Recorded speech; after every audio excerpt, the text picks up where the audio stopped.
Hello, I'm Samira Cook Gaines, Managing Director of Strategic Partnerships for Rising Tide Capital, where our mission is to transform lives and communities through entrepreneurship.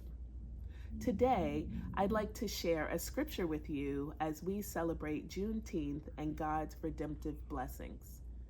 Deuteronomy chapter 7, verse 8 in the NIV says, "But it was because the Lord loved you and kept the oath he swore to your ancestors that he brought you out with a mighty hand and redeemed you from the land of slavery and from the power of Pharaoh, king of Egypt." The Bible tells us many stories about waiting for freedom and deliverance, from Daniel in the lion's den to the Israelites crossing the Red Sea, to the 3 young Hebrew men who were delivered from the fiery furnace. These stories show the power of God to save and deliver. But they were not just delivered, they were also redeemed. And God has given us the same opportunity to replace the sin and harm of slavery through the redemptive work like entrepreneur support. Juneteenth celebrates the effective end of slavery of African American people on June 19, 1865.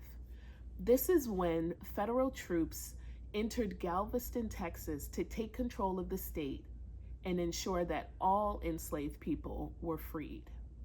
I see God in this Juneteenth celebration and in the work that I do to assist organizations that support entrepreneurs. Most of these entrepreneurs are Black, Indigenous, people of color, and women.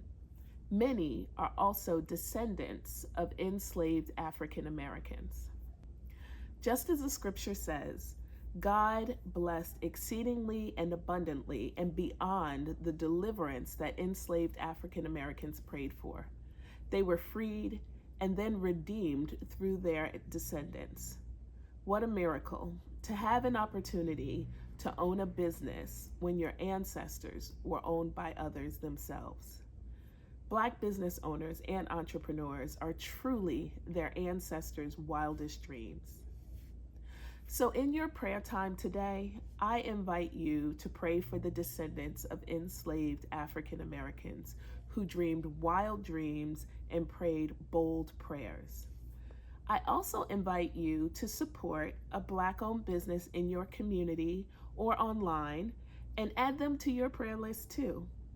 And with that, have a beautiful, blessed Juneteenth.